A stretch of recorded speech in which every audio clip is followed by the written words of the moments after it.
Folks, Black Star Network is here. Oh, no punches! I'm real revolutionary right now. Black power. Support this man, Black Media. He makes sure that our stories are told. Thank you for being the voice of Black America, Roland. Stay black. I love y'all. All momentum we have now, we have to keep this going. The video looks phenomenal. See, there's a difference between Black Star Network and Black-owned media and something like CNN. You can't be Black-owned media and be scared. It's time to be smart. Bring your eyeballs home. You dig?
Today's Wednesday, November 8, 2023. Coming up on Roland Martin Unfiltered, streaming live on the Black Star Network. Huge night for Democrats all across the country, from Ohio to Pennsylvania to Virginia. You name it, they defeated Republicans, and abortion was a huge topic.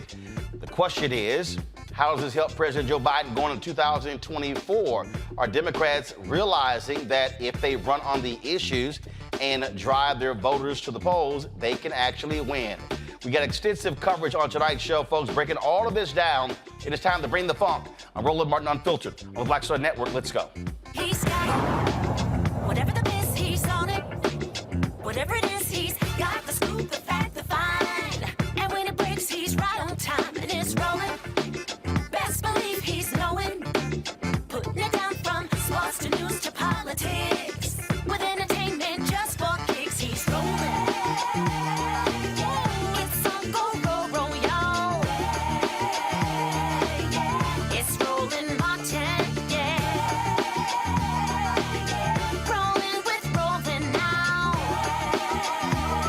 He's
Republicans nationwide are scratching their heads today trying to figure out what the hell happened.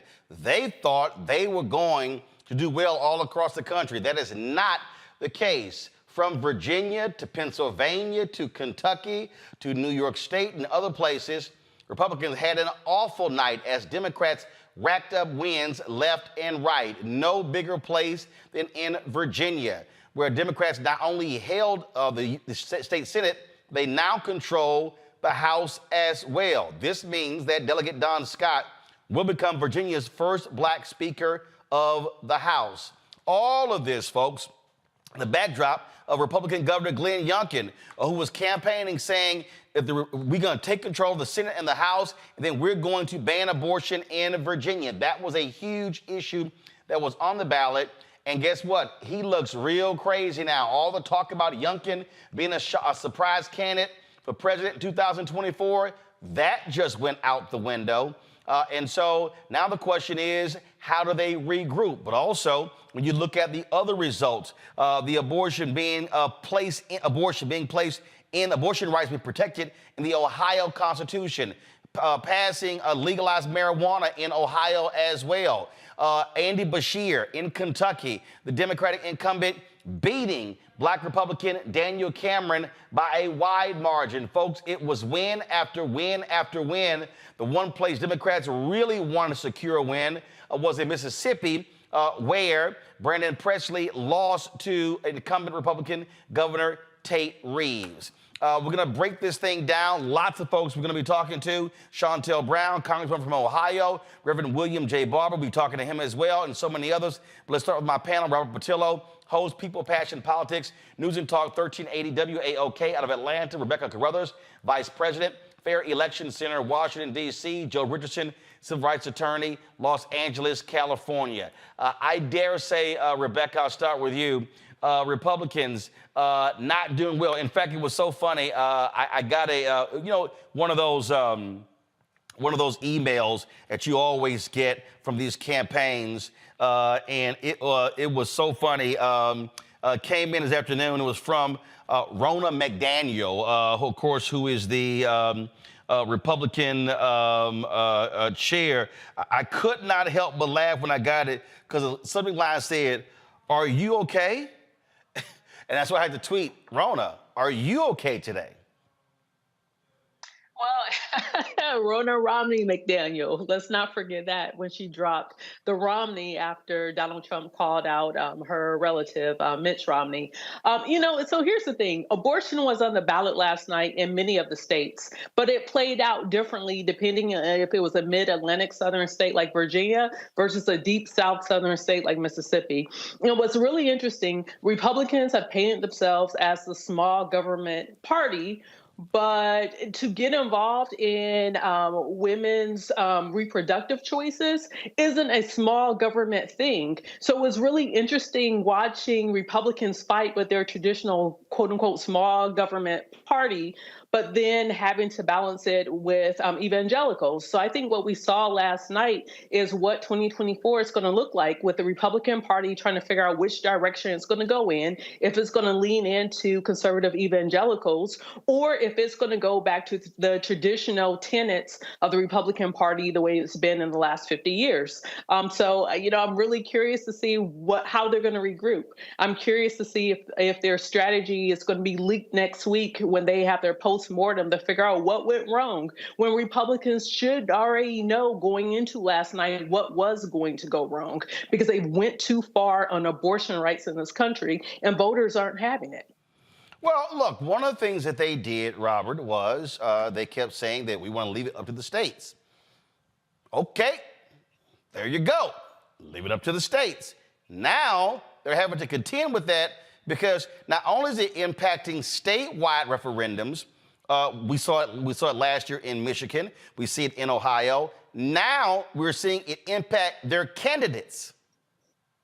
Earlier this week when the polls came out saying that Joe Biden was losing to Donald Trump, I told people not to worry about it for one reason, that Republicans are continuing to run on this MAGA agenda. And what we've seen over the course of the last decade at this point in time is that it's an unwinnable agenda. There's an agenda that Donald Trump won on in 2016, and then the Republicans lost in all the special elections in 2017. Then they lost the House in 2018. Then they lost all the other elections in 2019. Then they lost the White House in 2020. Then they lost all these special elections and referendums in 2021. Then they lost the red wave in 2022. And now they're losing again in 2023. We're seeing nationwide this MAGA agenda is a losing agenda. It has nothing but a trail of destruction behind it for the Republican Party. And they're going to have to determine with Donald Trump being up 50 points against the other Republican candidates. And they're basically debating tonight for no apparent reason because he's going to be the nominee. What is this going to do to their party going forward? Will they actually attempt to be an actual governing party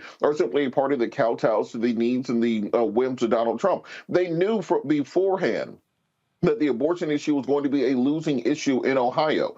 They knew this earlier this year when the voters decided that they were not going to approve the ballot initiative that would have made it more difficult for them to change the Constitution. They knew in Virginia that Glenn Youngkin was wrong on these issues and that the voters were not simply going to be motivated by crazy conservative parents raiding schools, talking about school choice to switch the Senate and the House back to them. Glenn Youngkin won that seat as governor because the Democratic Party in Virginia decided to screw over Justin Fairfax and put in Terry McAuliffe, a throwback to the 90s. And that's why Glenn Youngkin has that seat right now. Not because there was a mandate from voters, not because he swept in with new ideas, but simply because Democrats shot themselves in the foot. And the Republicans are going to have to do some real soul searching to figure out what can they do to break away from this extreme MAGA agenda and come back to being an actual governing party. Because at the end of the day, about 30% of the country loves Donald Trump no matter what he does. The other 70% of the country votes against him every single election, and they want to win. They're going to have to find out how to come back to the center and really push forward policies that the majority of American people push forward. And I ask this question, what is their constituency right now? African Americans are not breaking for Republicans because they keep people like Tommy Tuberville and Marjorie Taylor Greene around. Women aren't breaking for Republicans because they're against their fundamental rights and their fundamental choices. Gay people clearly aren't going to be voting for Republicans. Young people aren't voting for Republicans because Vivek Ramaswamy wants to raise the age to vote to 25 years old. Old people aren't voting for Republicans because they keep making fun of Joe Biden for being old. Where exactly do they plan on getting their votes from? And they're going to have to figure that out pretty soon. I got a big kick out of this last night, Joe. This was Sean Hannity just foaming at the mouth, just befuddled by what happened. Watch this. Trying to scare women into thinking Republicans don't want abortion legal under any circumstances. And I go, but Democrats are trying to scare women into thinking Republicans don't want abortion legal under any circumstances. And okay. Here's the problem, Joe. They don't. They literally are talking about a national ban. They've been saying that. Mike Pence was saying that. Today, Ohio Senator J.D. Vance is saying the exact same thing. Democrats aren't scaring women into this. They're stating facts. Yeah, they're stating facts. They're telling them the truth. I mean, really, this is the caboose on a very, very long train, except the train is continuing to go. Go back 30 years ago, Scalia was out of the mainstream. Reagan appointed folks who were out of the mainstream. Bush appointed folks who were out of the mainstream. Clarence Thomas was out of the mainstream. Clarence Thomas still is out of the mainstream. And so now Antonin Scalia dies, and then you've got Gorsuch, you've got Amy Coney Barrett. The only reason they were appointed by Trump was to get rid of abortion. This has been their goal the entire time, and to be able to do that once they've done it, now they don't want to own it. You hear all of their people talking about, this is something that doesn't affect a whole lot of people. They literally want to change the subject. So it's hard when you have to run around issues as opposed to running on issues.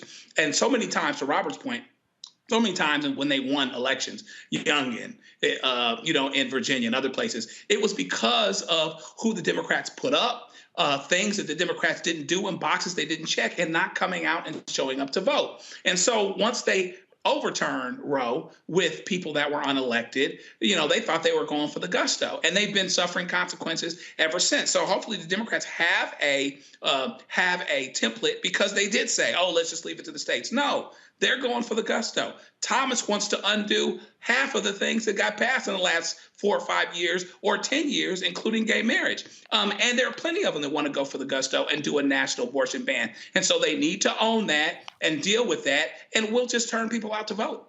I found this to be interesting. We're going to break this thing down. We'll go to the break. We're going to come back, talk about this here, and we'll look at some exit polling data. I'll explain that when we come back. Roland Martin Unfiltered. Folks, we're talking about last night's election. Huge wins for Democrats. Republicans are now trying to figure out, man, is Trump going to be our saving grace? But a lot of people still don't like him as well. So there's a lot we're going to unpack right here on Roland Martin Unfiltered right here on the Black Star Network.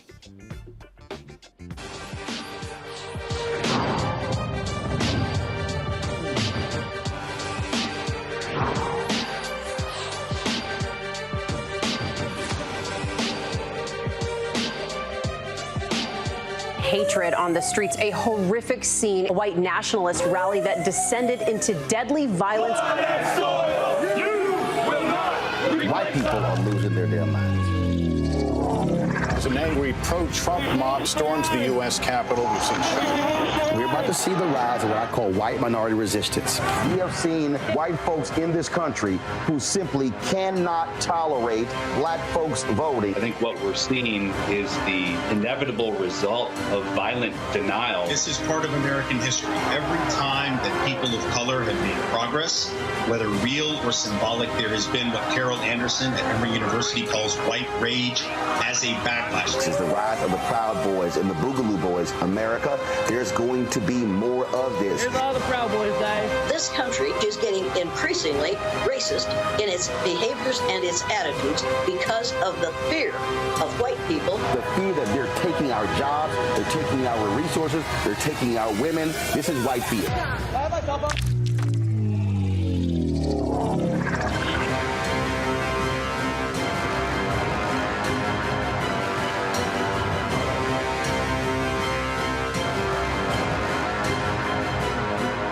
On the next Get Wealthy with me, Deborah Owens, America's Wealth Coach, inflation is on the rise.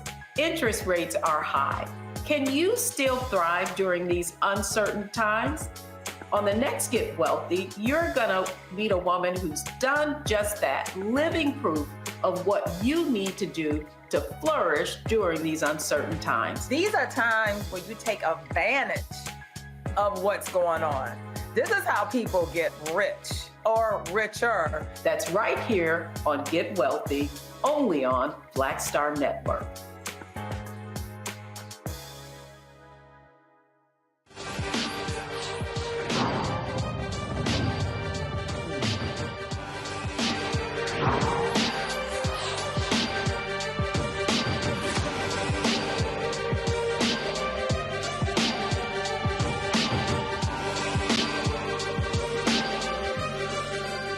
Welcome back to Roland Martin Unfiltered. We're breaking down last night's election. Saw this stat here, found it to be quite interesting, Robert. Exit polling data out of Ohio.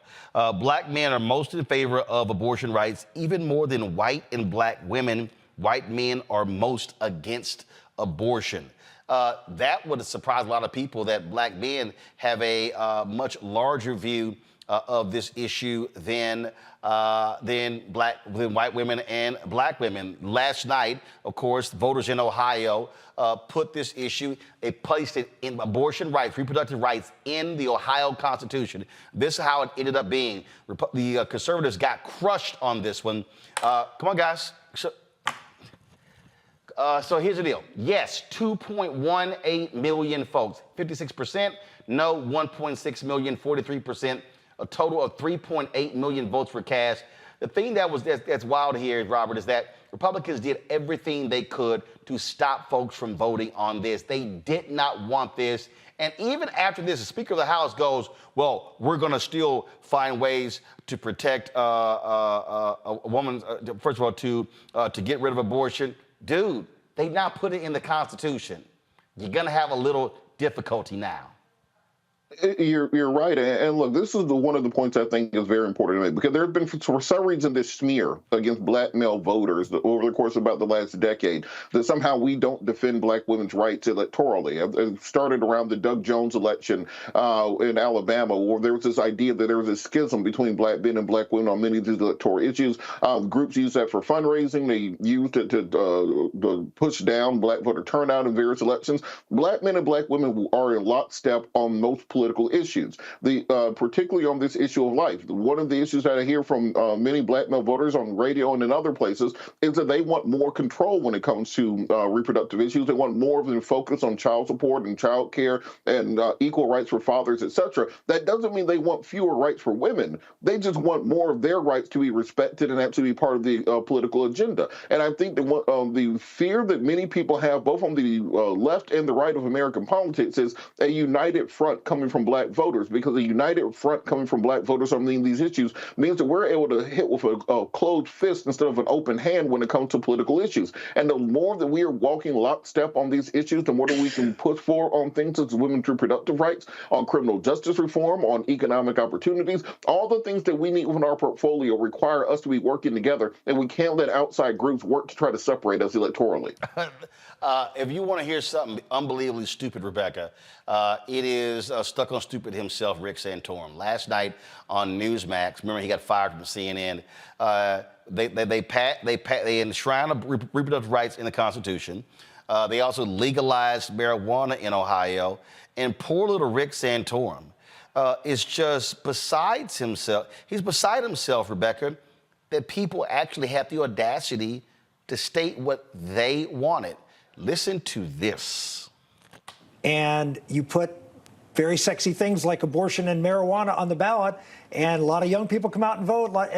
It was a secret sauce for disaster in Ohio. I don't know what they were thinking, but that's why I thank goodness that most of the states in this country don't allow you to put everything on the ballot, because pure democracies are not the way to run a country. So then you're. And wow. Pure democracies are not the way to run a country. So damn you people for stating your opinion. We get to tell y'all how you should actually think and believe. Well, Rick Santorum, you're really going to hate Ohio next year, because guess what's coming to the ballot next year is the right to actually have fair maps. And guess what? Young people, old people, everyone in between is going to come out and vote. They're going to decide if they want to keep having extreme gerrymandered political districts in Ohio, or if they want maps to be fair and representative of the people who live, work, and play in Ohio. So that's what's coming up next, Rick. So sorry to tell you that. But here's the other thing. Issue one was even more than just abortion rights. Issue one was the right for women after having a miscarriage to actually have proper medical treatment. It was also for people in Ohio to have consistent and safe access to family planning needs.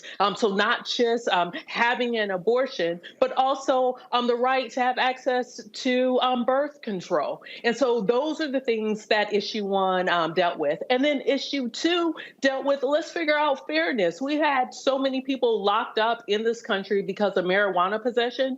And guess what? This country is now saying, hey, it doesn't make sense for marijuana to be criminalized. We need the federal government to act on it. But guess what? State by state, states get to decide if they want marijuana to be used for medicinal use as well as recreational use. So Rick Santorum, guess what?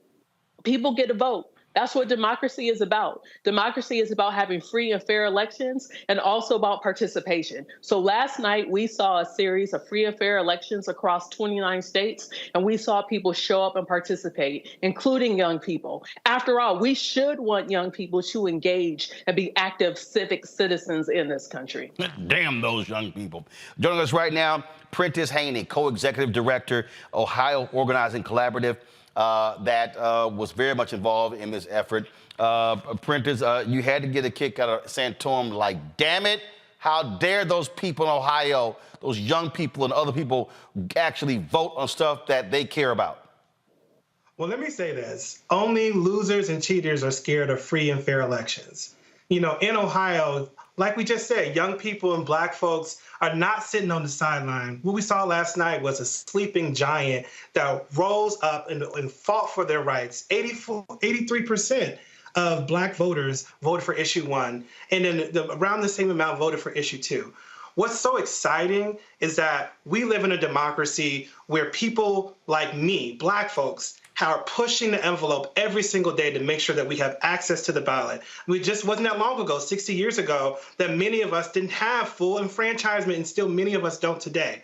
But in our organization, we have formerly incarcerated persons, child care workers, we have parents, teachers, people of faith, students, all black folks who are coming together, and they made sure that issue 1 passed and issue 2 passed, because guess what? The people of Ohio is not the same as the electorate of Ohio. The electorate is something that people like to cheat and lose and steal because they don't like democracy. But guess what? Organizations like the OOC and black folks go out and build an electorate where young people get to exercise their right to vote, where they get to go out and make sure that they actually practice democracy together. And when you build an electorate, you can win.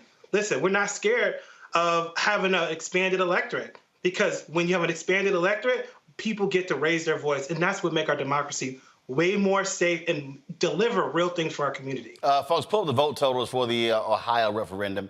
That obviously was a huge deal. Again, that was, so actually when I said it earlier, that was the, I thought that was the abortion vote. This was the marijuana making it legal. Again, 2.1 million, 1.6 no, almost 57%. That's what we call an overwhelmingly mandate, Prentice. Exactly, an overwhelming mandate. This is what I'm saying. Listen, we know that legalizing marijuana, legalizing your own reproductive health, these sort of issues are very popular issues among black voters and amongst all Ohioans.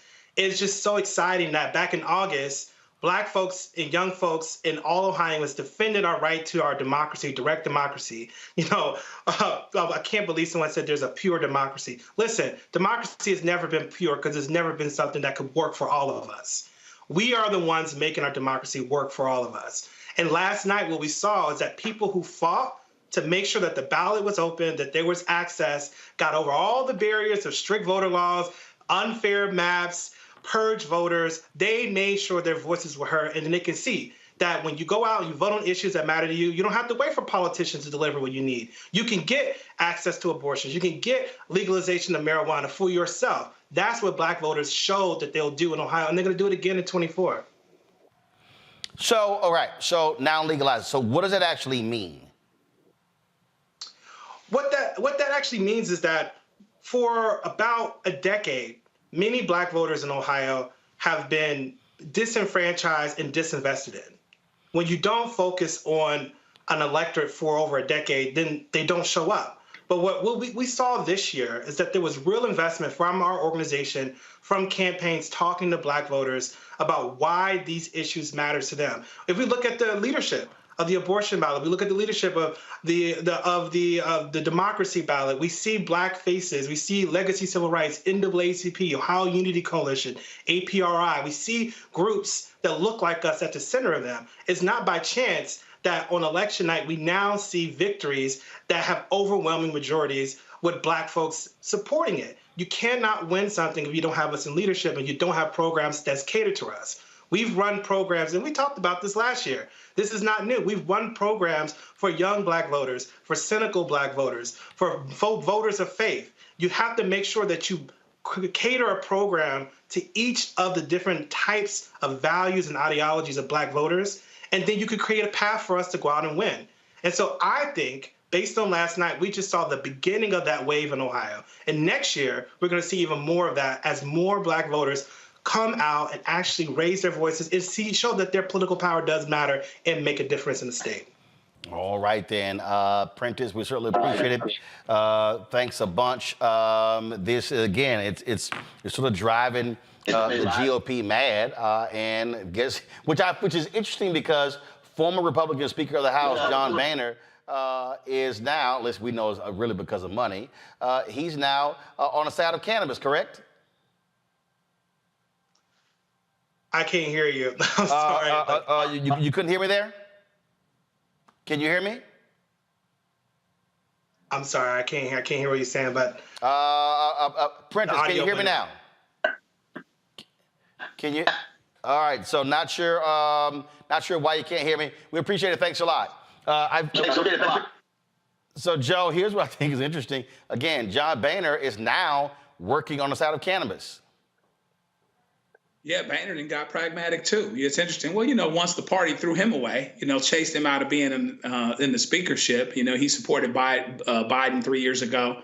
There were some changes afoot even for his life. And then there's probably some kind of incentive, related to that. But at the end of the day, the worst thing that the Republicans can do is to create these issues that, this whole abortion thing was created by the overreach of the Supreme Court. It was created by that. And really, for as good, however I might feel about, the Democratic candidates and, over the years on the national elections, Biden wasn't the greatest candidate. Biden didn't win a primary until the third time he ran, once Jim Clyburn and people my age decided that Bernie Sanders wasn't going to be the guy. See, that's when it changed. And so when you have the wrong candidates on the other side, when there's overreach on the other side, they create an open door. That's what they've done, and they continue to do that. And so even the John Boehners of the world that are pretty conservative get pragmatic, maybe because they see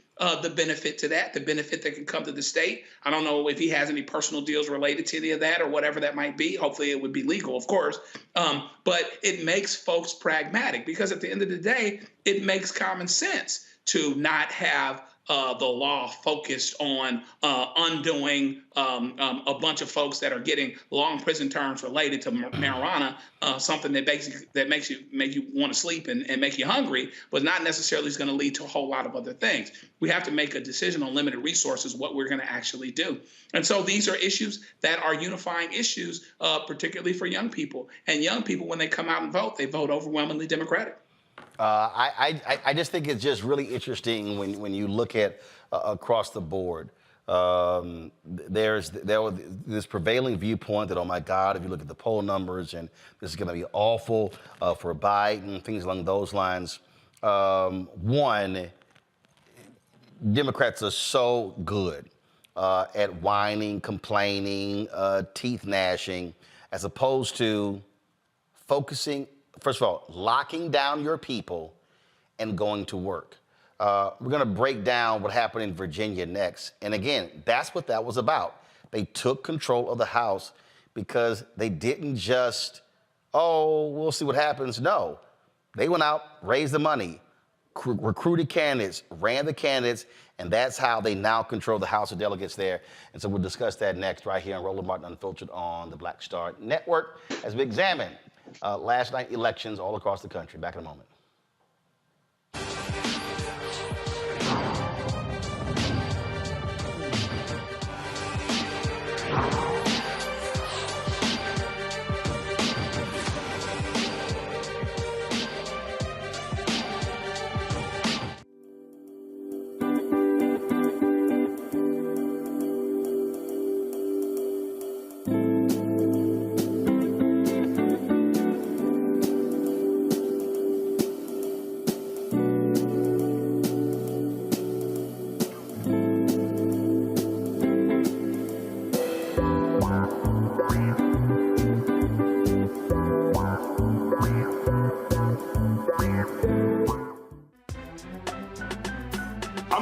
Muhammad, live from LA.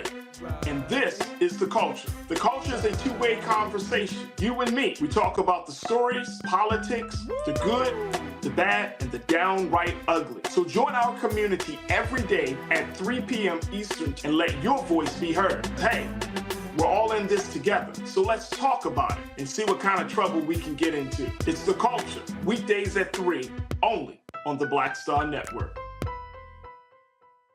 When you talk about blackness and what happens in black culture, we're about covering these things that matter to us, speaking to our issues and concerns. This is a genuine people-powered movement. There's a lot of stuff that we're not getting. You get it, and you spread the word. We wish to plead our own cause Too long have others spoken for us. We cannot tell our own story if we can't pay for it. This is about covering us. Invest in black-owned media. Your dollars matter. We don't have to keep asking them to cover our stuff. So please support us in what we do, folks.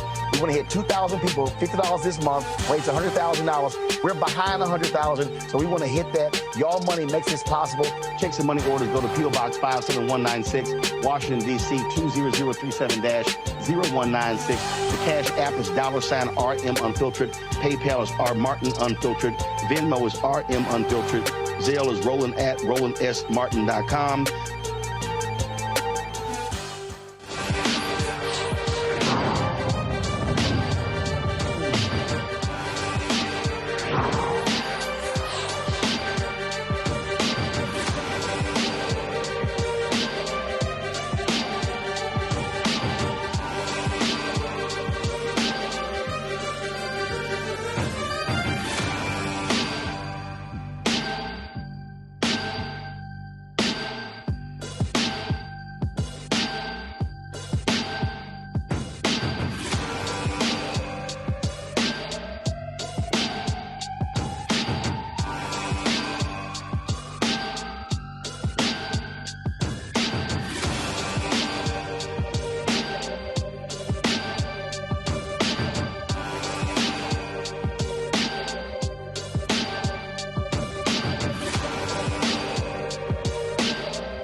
Folks, welcome back to Roland Martin Unfiltered. Before I went to the break, I talked about Democrats having to put their head down, focus on their base.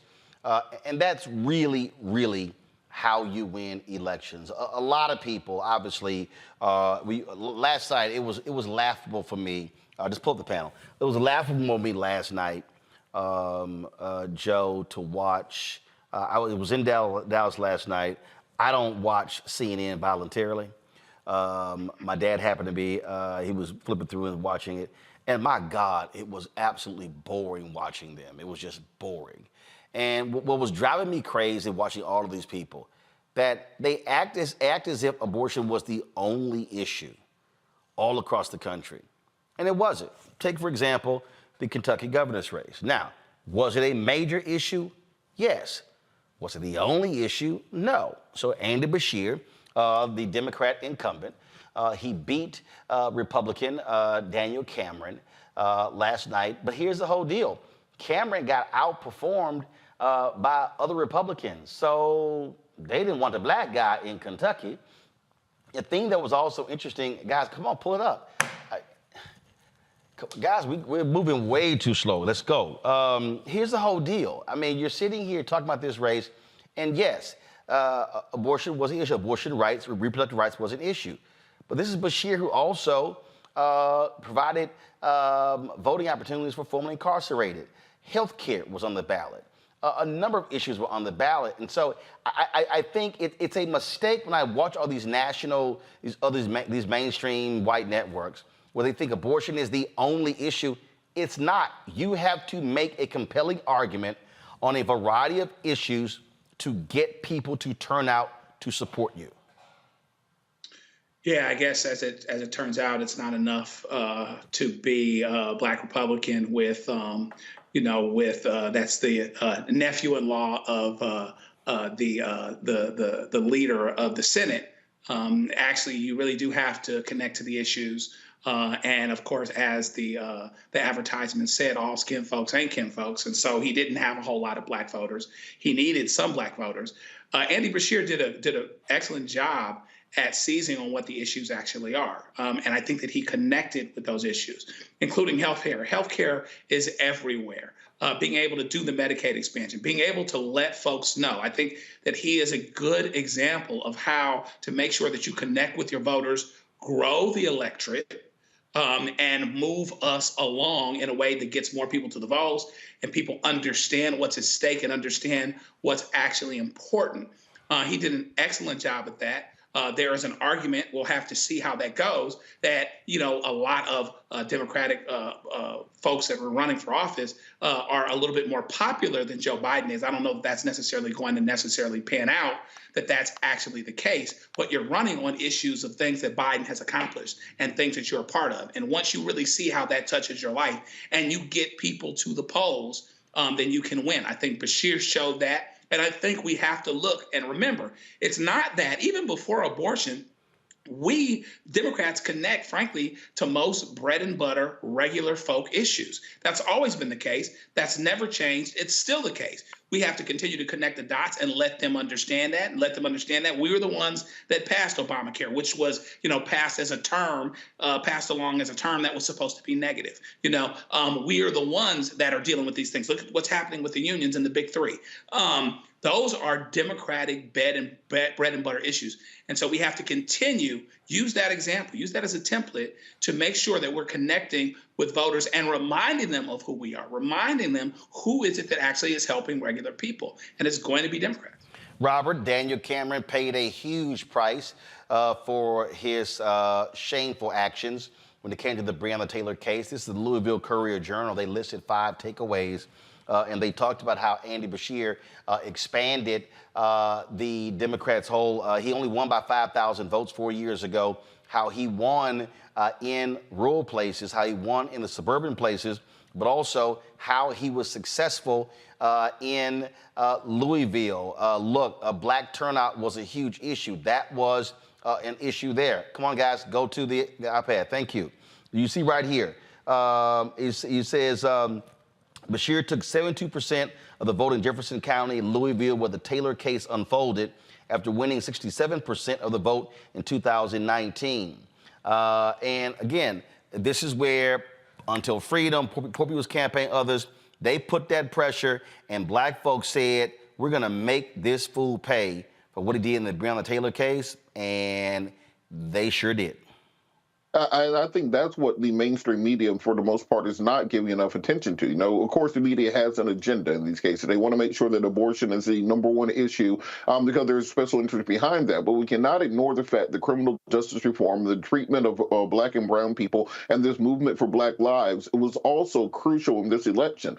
Very much Bashir's margin in this election was far larger because of the levels of black turnout that we were seeing. And for my black conservative friends, I tell you guys this all the time. Don't believe these people when they come to you and say, we're going to support you. Don't believe them when they say all you have to do is sell out and do what we say to do. We're going to put money behind you. We'll get behind you in campaign. They never come through at the end of the day. And I think that Daniel Cameron had actually decided when he was dealing with the Breonna Taylor situation to come out strongly, the same way that we saw Keith Ellison do in the George Floyd case. You would have seen a very, very split electorate. You would have had some people in that Louisville area that would have supported him because of that and that alone, and that may have actually bridged that gap. He was going to lose conservative support because of it. He would have gained additional support. So stop listening to these political consultants that tell you that just run on this MAGA agenda, this run to the far right of the electoral process, because at the end of the day, back in those backwoods of Kentucky, those good old boy MAGAs running, flying the Confederate flag, are not going to vote for you. They do not care about your policy, do not care about your party. It's a skin color issue. And if you want to make up that difference, that margin to actually be able to win, you need to build those coalitions to be more of a centrist candidate, and that's what doomed Cameron, and that potentially what doomed his political career going forward. Well, he also learned a valuable lesson. You can get Trump's endorsement, but Trump didn't give a damn about him. Trump didn't even come to the state to campaign for him.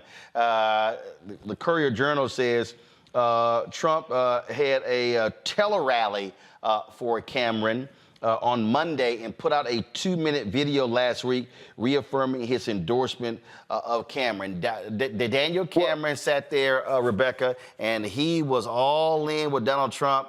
And that's where one of his mistakes was, because he thought that was going to put him over the hump. No, player, you got played. To continue with what Robert said, when you are a conservative candidate, if you sell out your Blackness, and Blackness isn't just sold out on issues, but it's when you are inauthentic to your Black experience, the Black experience, and you run away from that, white voters do not respect that. There's nothing you could do to not be Black as a Black conservative. So you need to just accept that you are Black. And that's fine. That's okay. Come on over. I love being Black. The issue with Daniel Cameron is he was very inauthentic. And for him to sit and stand and tell the people of the Commonwealth of Kentucky, even tell the people of the United States that it was perfectly acceptable to not push forward and take those officers to trial, even though that grand jury said, hey, there is enough here to do something to move forward on this. For him to ignore that and to ignore the travesty of what happened with Breonna Taylor is shame on him. And guess what? The voters showed up and they said, shame on you, Daniel Cameron, we will not support you. So that's what we saw that happened last night. What's interesting with talking about mainstream media and like some of those other networks, by them focusing so much on abortion as the voting issue, what they don't understand, even if it's a state where abortion is one of the top 3 issues, it still plays out differently. It depends on the region of this country with how abortion plays out. When we talk about Mississippi later, comparing it to Virginia with how abortion showed up, one thing that we have to look at is the economic impact, and those who are economically impacted by not having abortion, but without who have an economic impact when it deals with abortion access. But in Kentucky, that isn't what the number one voting issue was for folks. And last night, we see that one of the top voting issues is criminal justice reform, is figuring out what do we do with law enforcement that's acting rogue. And what we're seeing is Black voters are saying, hey, pay attention because we will show up and we will vote on this issue. So shout out to Tamika Mallory, Until Freedom, and some of the other groups that decided to stay on the ground to organize the last 3.5 years and make this a top voting issue for Black communities in Kentucky. You know, the thing here, Joe, that people have to understand, we start talking about different states. Rebecca makes a great point. You have to understand the makeup of the state. So, for instance, Kentucky does not have a significant Black population. It is a red state. All the other Republicans running statewide in Kentucky won by double digits. Voters there, they like Bashir. And so what you have to do is understand and study how does that happen? What is it about him? What was he saying that they actually liked and they voted for, but they rejected all the other Democrats? You look at in Mississippi, same way. 2.5 million people. You have 38% of the population African American, yet 15% of the Black folks in Mississippi cannot vote because of their laws when it comes to having a felony conviction. But last night we saw, this is the 3rd straight election the Democratic candidate got about 47% of the vote. They seem not being able to get over that hurdle. Jackson obviously is a Democratic stronghold, but along the Gulf Coast, they got crushed. So last night, Brandon Presley ran a great race. He did everything right. He raised lots of money. He actually outraised Tate Reeves, but the reality is Tate Reeves still won. There still are a lot of votes that have to be counted, but the reality is Reeves won. But when you look at a place like that is one of those places where no matter how broke those white folks are, no matter how bad their health care is, no matter how bad their education is, no matter how bad the jobs are there, no matter how bad the wages are in Mississippi, they are just simply hardcore Republicans. And so, Democrats, what they're going to have to do, they're going to have to really go old school, like SNCC, like CORE, go into places like that, and really spend year-round trying to flip vote. First of all, trying to maximize Black voter turnout, trying to reach those poor white voters as well, because they seem to not be able to get over that 47% number.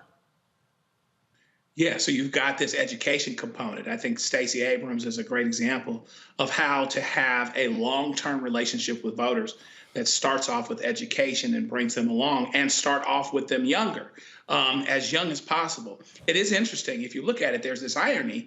Now, you had Brashear, one who was an incumbent, and you had the governor of Mississippi, one who was an incumbent. But if you look at Brashear and how much black votes helped him, even though there weren't as many of them to mine, that means that he was very, very successful in mining the black voters, okay? Certainly helped by the Breonna Taylor issue, but he was good at making that connection and mining those voters.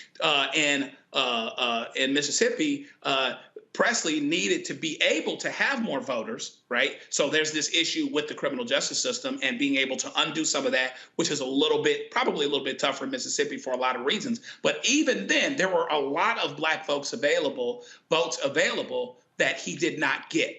Okay. And so we really have to have long-term relationships from state to state that start off with education and bringing folks along, connecting them to the issues that are important to them, and really doing the diagnosis and really doing the post-election work so that we understand why Brashear worked, how much of it was his personality, how much were the issues, where those black voters actually were, et cetera. And are there more black voters there that can be mined in rural areas and other areas? Take that, make a comparison between that part of the country. To Rebecca's point, there are some differences in different parts of the country, so that you absolutely understand what the secret sauce is to educate voters, to bring them along, connect them to what their issues actually are that meet them where they are, and do it long term, so that over the course of several elections, Mississippi, the potential is there. The numbers are actually there now, and they will continue to be, particularly in a country, in a state that's so black, 37, 38%, whatever it is. There's a lot of potential there, and a big part of it is not accepting the suggestion that because you're in Mississippi, because you're in Alabama, because you're in fill in the blank southern state, you cannot win.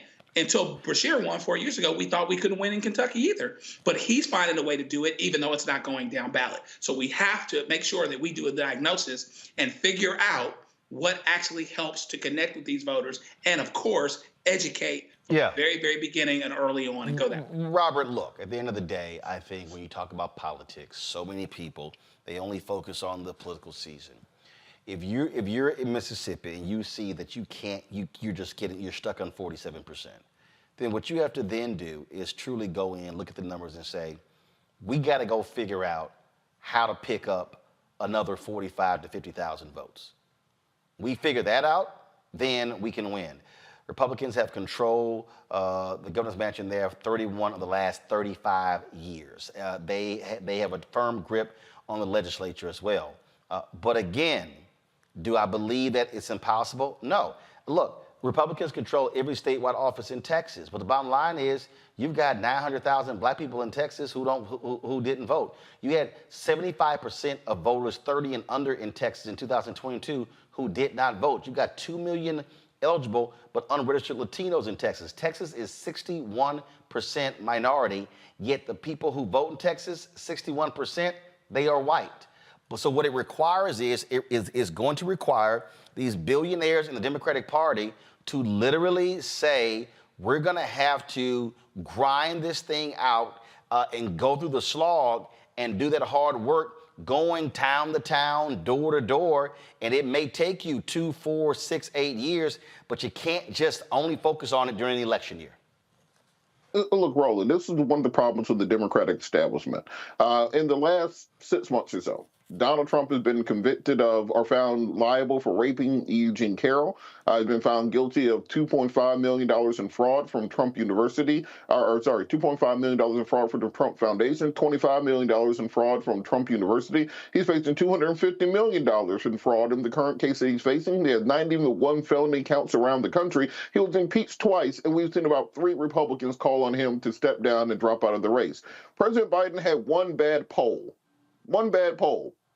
And David Axelrod and all the other Democratic establishments are saying, well, let's throw Granddaddy out the house because he's going to lose. This is just the way that Democrats react to things. Democrats are the most scared group of political people that I've ever seen. In a state like Mississippi, you have to understand who your electorate is. is black people. There are over 100,000 unregistered black voters, or eligible unregistered black voters in the state of Mississippi. You turn them out, you get them registered, you turn them out at Obama 2012 levels, then you can win back. You can make up that 50,000 vote gap that exists there. And when you think about the rhetoric that we have in this country around politics, we have Democrats who want 95% of the black vote, but they are afraid to talk about black issues in any kind of candid way. A decade ago, you could not talk about being pro-abortion in America. You'd have to use all kinds of euphemism, women's rights, women's reproductive health, pro-choice, all these other things. And in 2023, you can just say, I am pro-abortion, and that is fine in American politics. We have to bridge that Rubicon and be able to do the exact same thing for black issues if you want to turn out black folks in those numbers. If you want to get black folks out, you have to run on a strong black agenda that gets those 100,000 people who are not registered. And then after they're registered, you have to get them to the polls. You need to be talking about strong criminal justice reform. You have to talk about pardoning the victims of mass incarceration. You have to talk about direct economic benefits for black folks. You have to talk about reparations on the state level in a state like Mississippi. That's what gets people turned out.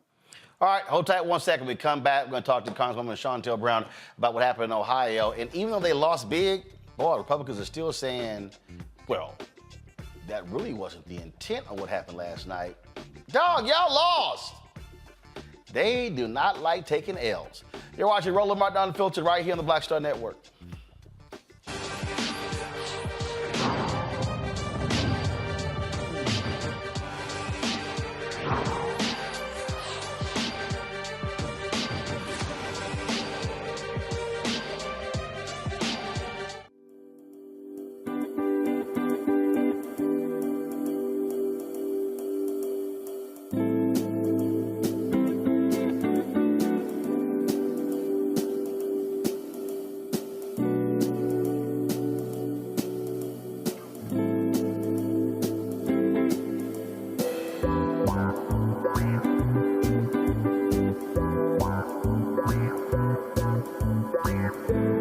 Next on the Black Table with me, Greg Carr, we welcome the Black Star Network's very own Roland Martin, who joins us to talk about his new book, White Fear, How the Browning of America is Making White Folks Lose Their Minds.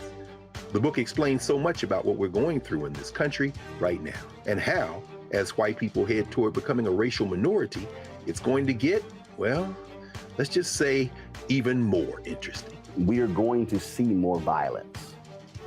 We're going to see more vitriol, because as each day passes, it is a nail in that coffin. The one and only Roland Martin on the next Black Table, right here on the Black Star Network. Hi, I'm Dr. Jackie Hood Martin, and I have a question for you. Ever feel as if your life is teetering and the weight and pressure of the world is consistently on your shoulders? Well, let me tell you, living a balanced life isn't easy. Join me each Tuesday on Black Star Network for A Balanced Life with Dr. Jackie.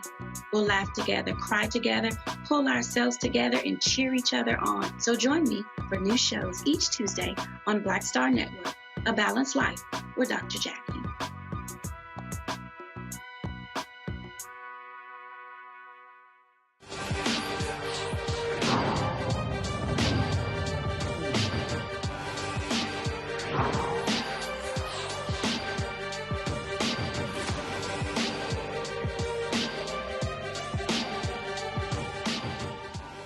Last night, voters in Ohio affirmed in their constitution reproductive rights. Boy, Republicans in the state still are not happy. They've been doing everything they can to stop them. So 27 members of the Ohio legislature literally put out this press release, and it's quite confusing.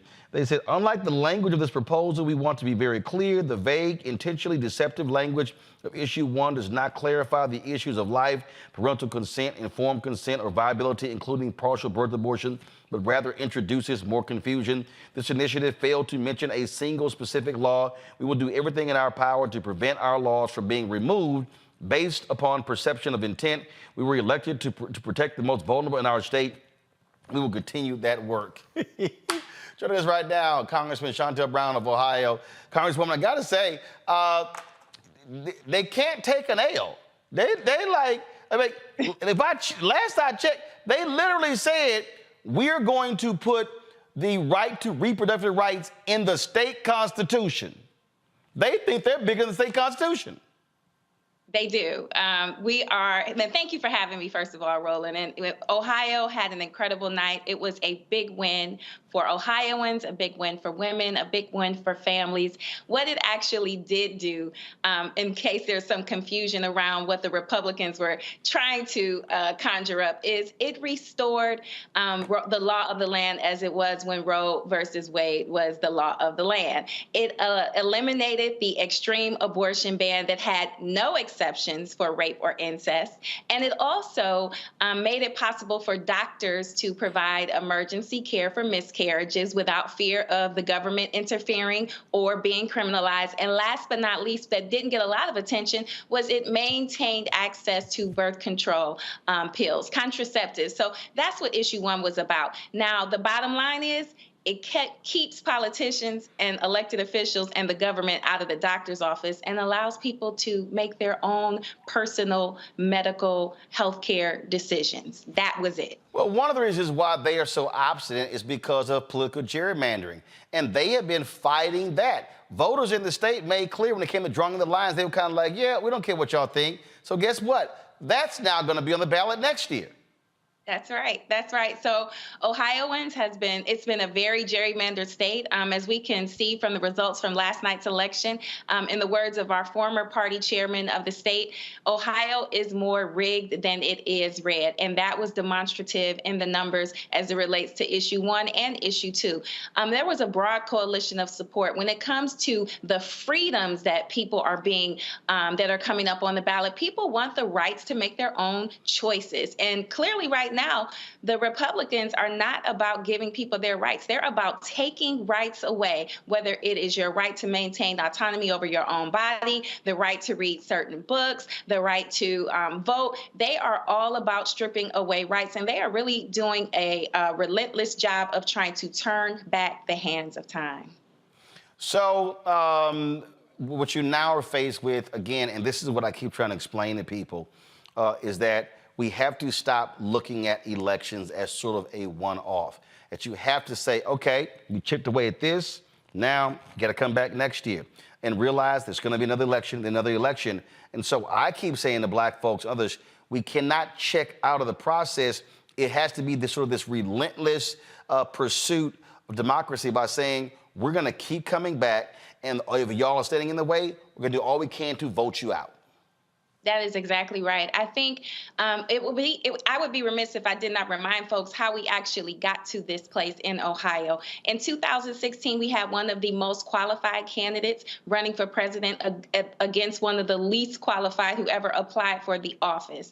And what happened was people got complacent. They thought, okay, she's got it in the bag. I'm going to stay home. I'm going to sit this election out. Some Democrats even bragged about voting for third-party candidates in protest. We do not have the ability to afford that, because what happened was we got President Trump, and what happened was he appointed not 1, not 2, but 3 Supreme Court justices to the bench who turned back the clock on what was almost 50 years of precedent as it related to Roe versus Wade, and he took extreme pride in that. So yes, we do not have the luxury of saying, okay, we won, we can sit down. We cannot afford it, especially right now, because just like when Roe versus Wade, the Dobbs decision came down, they were relentless about that. They continued to pursue and try to overturn Roe versus Wade for decades, and they were successful. And so that's how we got to where we were yesterday in Ohio, with having to restore those rights and enshrine them in our Constitution, because too many people set out the election in 2016. It is a real live example of the expression when we say elections have consequences. We didn't feel that in 2017, 18, 19, 20, or even 21. But in 2022, the Dobbs decision came down because Trump had the ability to appoint, again, 3 MAGA extremists to the Supreme Court who made a decision to strip away women's rights to make their own health care decisions. So could not be more proud, grateful, and thankful for the volunteers and the voters who showed up and showed out yesterday to lead us to victory on issue 1. Last question for you. Other day, I saw former Congressman Tim Ryan say that President Joe Biden needs to drop out of the presidential race. This is the same Tim Ryan, frankly, who did not campaign for black votes in Cleveland and Cincinnati when he ran for the United States Senate. And he can't say that I'm lying because I text him personally about those things, offered to come to the state, never accepted. And so what do you say to him and others who keep with this drumbeat, oh, Biden needs to drop out, when clearly he is not, he's running? Listen, Tim Ryan, who is also a friend, a former colleague, knows that that's not how this thing works. But furthermore, let me say this.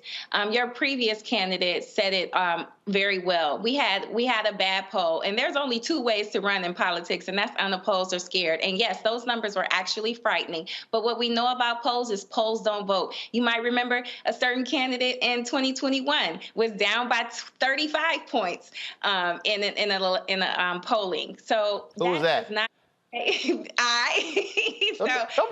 talking in the third person.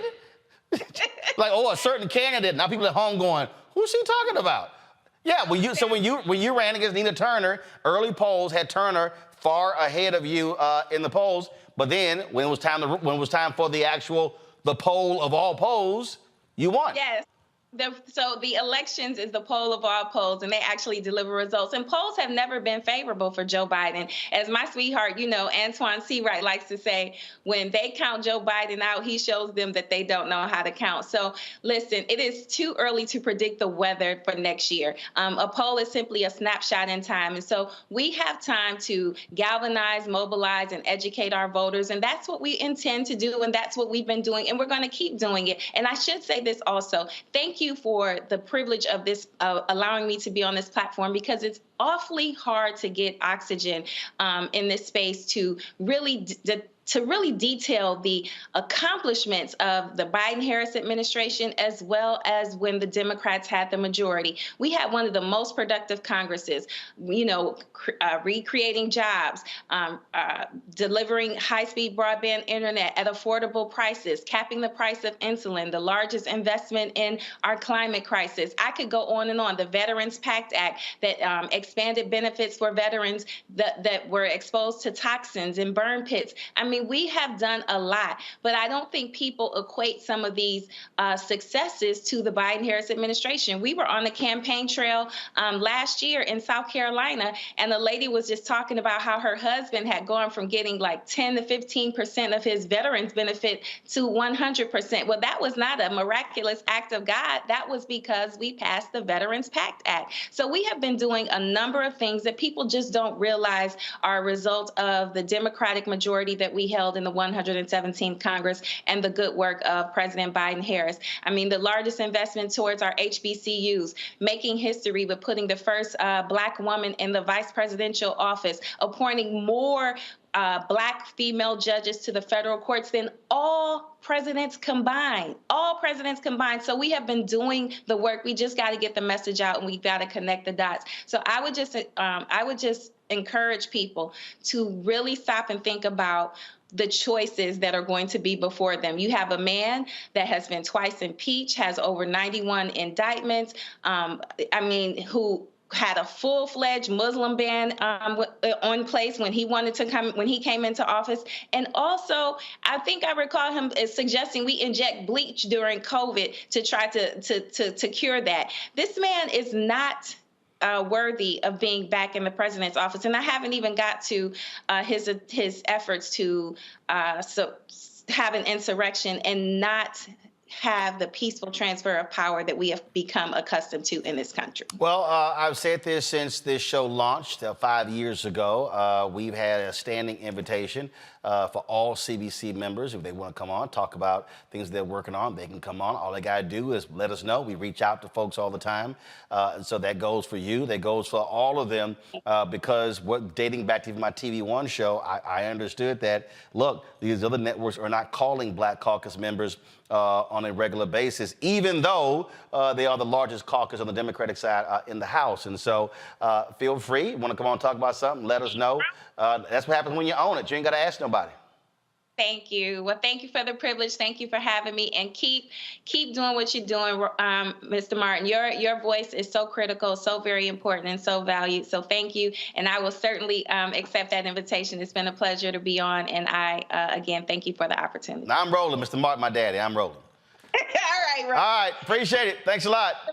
The events too. I appreciate it. Thanks a lot. All right, so what you heard there, for our panel that Congresswoman Brown laid out, is the point. You have to, and this is what we talk about. You have to detail what you have actually done, and we've laid that out. The Biden-Harris team, they've now got a year to do that. The polls are giving you an indication. People are sort of leery where they stand. Now is when, Rebecca, now is when you get to work. Now you see where you are weak. You see where your tough spots are. And now you begin to attack it. I have been saying on this show, for me, one of the weaknesses in the Biden-Harris administration, I rarely see any black men being out here talking about the various issues. Got to get them out there. You've got to also, if you're driving the economy, I need to be seeing the Commerce Secretary. I need to be seeing the Treasury Secretary. I need to be seeing the brother who was the Assistant Treasury Secretary, the highest ranking African-American ever, Wally Adeyemo. I need to be seeing those folks. And again, I love talking to former Congresswoman Marsha Fudge, now Secretary of HUD. Love having her on, but that housing, that's one thing. They need to be sitting here laying out, we did this, and in specifics, because a lot of folk just don't know when checks have shown up, child care benefits, things along those lines. You have to put the work in on the issues. Yes. Rebecca. Go ahead. Yes, and I want the Biden administration to also understand that last night is not a predictor of what's going to happen in 2024. Don't just think that abortion and those types of issues is what the Biden administration should spend the next 12 months talking about going into next November. But like you said, speaking specifically on the issues. And when you have black men out and talking about the accomplishments of this administration, I very much respect Congressman Clyburn, but it shouldn't be our elite black men in this country. It should be everyday black men who could talk about everyday issues. And the reason why I'm saying that is right now there is a vacuum for that. That's the reason why when you see Ice Cube talking about his agenda, it's the reason why it actually has air, because there is a vacuum and that voice is needed to talk about everyday issues that doesn't show up in a shiny Democratic Party package. So we need to see more of that going into next year, because the Biden administration absolutely need black men to be informed with what's going on, as well as engaged and then talking to one another. It's not good enough just to go to the barbershops. Unfortunately, a lot of my white colleagues who work in different campaigns seem to think that that is a cheat code all of a sudden. It is not a cheat code for you. If this is your first time in a barbershop, they ain't listening to you. So we need to see more everyday black men who are engaged, and that's something that the Biden administration has time to do in the next 12 months. You know what? So, Joe, I'm sitting here. Charles Blow just put out this piece called "The Joe Biden Re-Election Dilemma." He says in here that Joe Biden should be far and away the favorite to win re-election in 2024. Can we please stop with this nonsense? Let me explain. We have had close elections.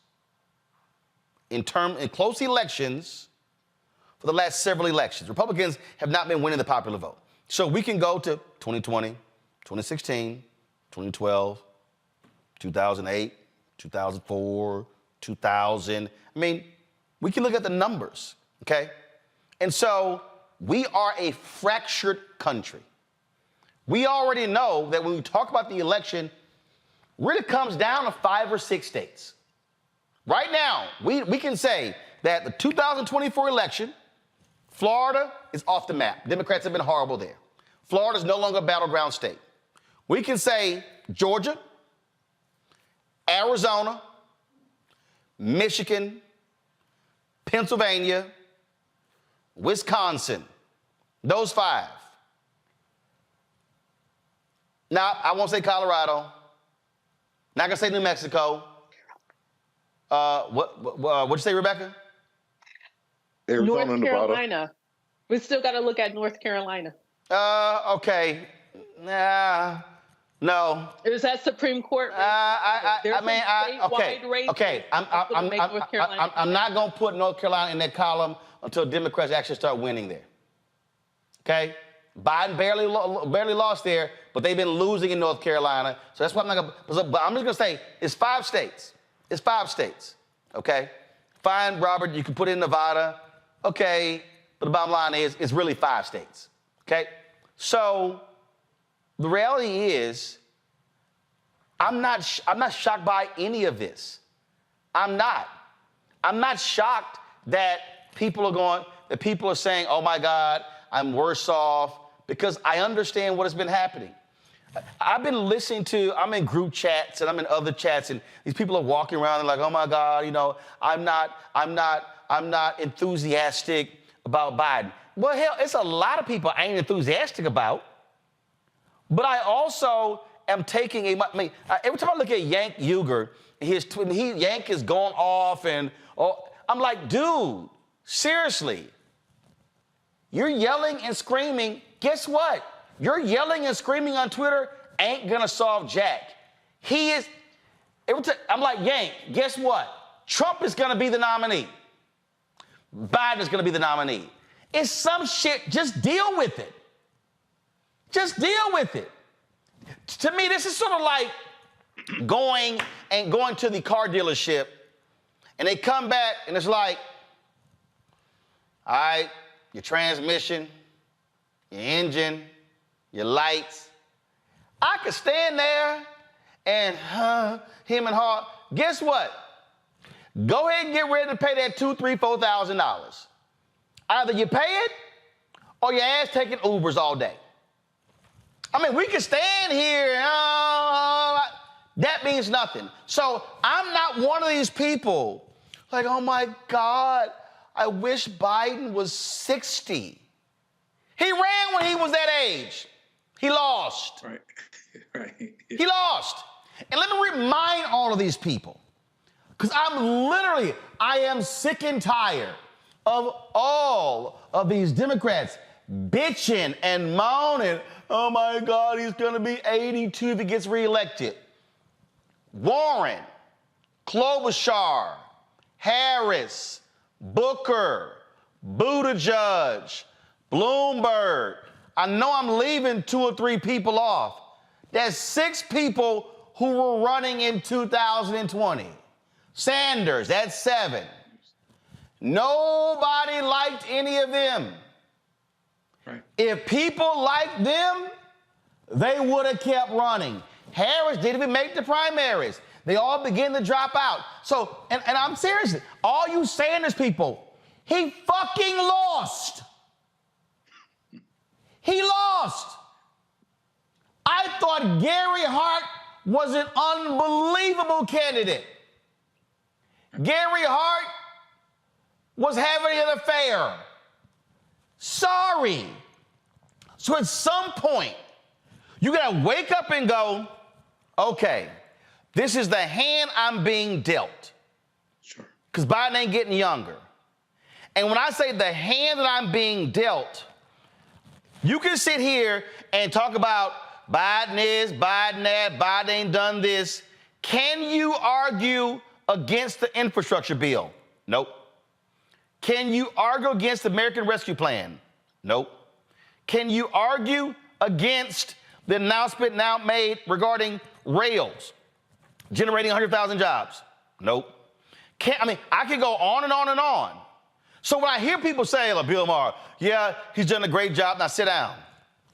I'm sorry, in what world do you say to the person who's done a great job, now sit down? Right.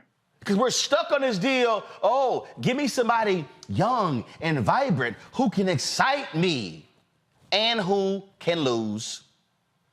Because there were some young people. Yeah. Harris was younger. Booker was younger. Buttigieg was younger. Oh, I'm sorry, they didn't excite you enough?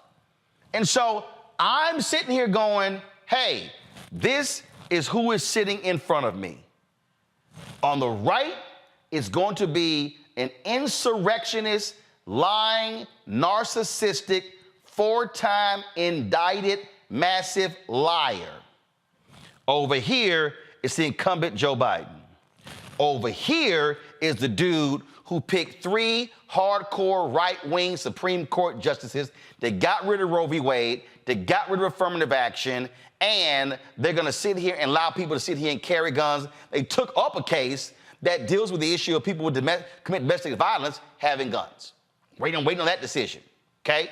Over here, I got somebody who's appointed 150 federal judges, more black women to the appellate court than all other presidents combined, who's appointed civil rights lawyers, ACLU lawyers, directly from where they were all the way to the federal bench. Now, now hold up. So now, all right. so those are my choices. That's what's in front of me.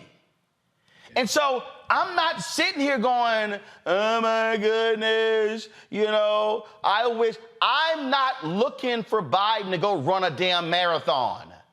I don't need him to go surfing like Obama did. I don't need any of that. What I need is for some shit to get done. What I need is for him not to incite Proud Boys and Oath Keepers and flat out racists across the country to storm the U.S. Capitol, overthrow the election. What I need is not to see these crazy, deranged MAGA people who don't give a damn about civil rights, who do not give a damn about holding police officers accountable. That's what I want to deal with. So again, for all y'all folks who like, oh my God, I know, he's running. Deal with it.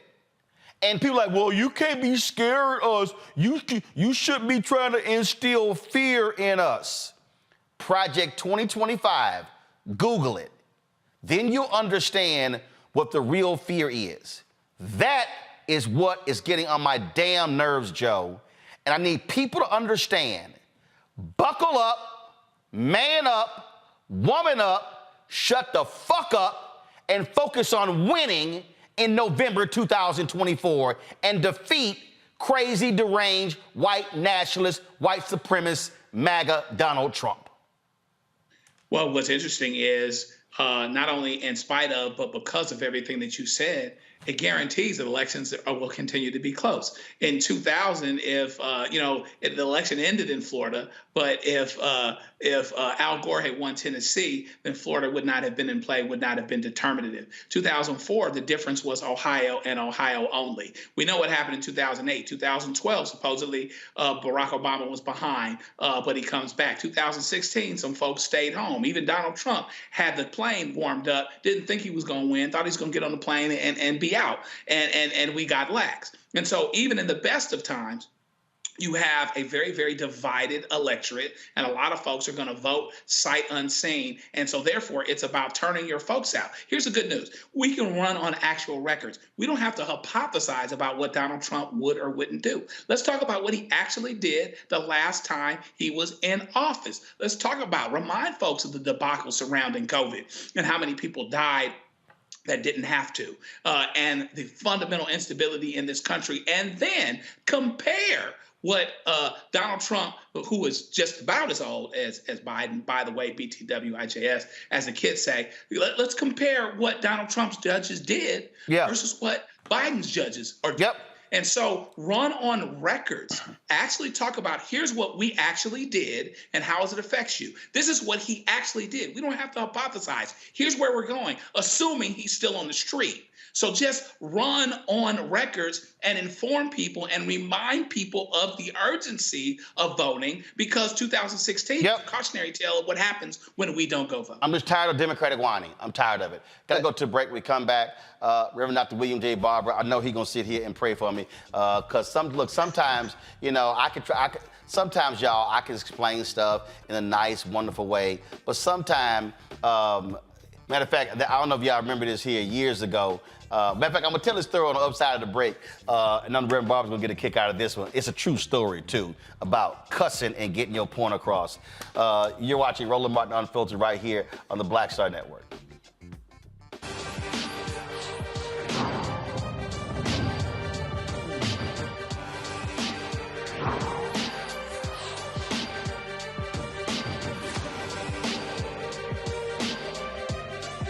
I'm Dee Barnes, and next on The Frequency, we have griot, performance artist and author, writer, singer, and composer, Queen Mother Nana Camille Yarborough.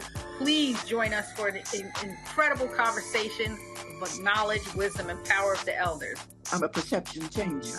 You're a rearranger. You're a mind evolver and a problem solver. You're a beast eater, a soul excreter, a void filler, and a bile spiller. You are a thought warmer, a plan former, a power orchestrator, and a tongue translator. Right here on The Frequency on the Black Star Network. On the next Get Wealthy with me, Deborah Owens, America's Wealth Coach, inflation is on the rise. Interest rates are high. Can you still thrive during these uncertain times? On the next Get Wealthy, you're gonna meet a woman who's done just that, living proof of what you need to do to flourish during these uncertain times. These are times where you take advantage of what's going on. This is how people get rich or richer. That's right here on Get Wealthy, only on Black Star Network. Next on the Black Table with me, Greg Carr, we welcome the Black Star Network's very own Roland Martin, who joins us to talk about his new book, White Fear, How the Browning of America is Making White Folks Lose Their Minds. The book explains so much about what we're going through in this country right now, and how, as white people head toward becoming a racial minority, it's going to get, well, let's just say, even more interesting. We are going to see more violence. We're going to see more vitriol, because as each day passes, it is a nail in that coffin. The one and only Roland Martin on the next Black Table, right here on the Black Star Network.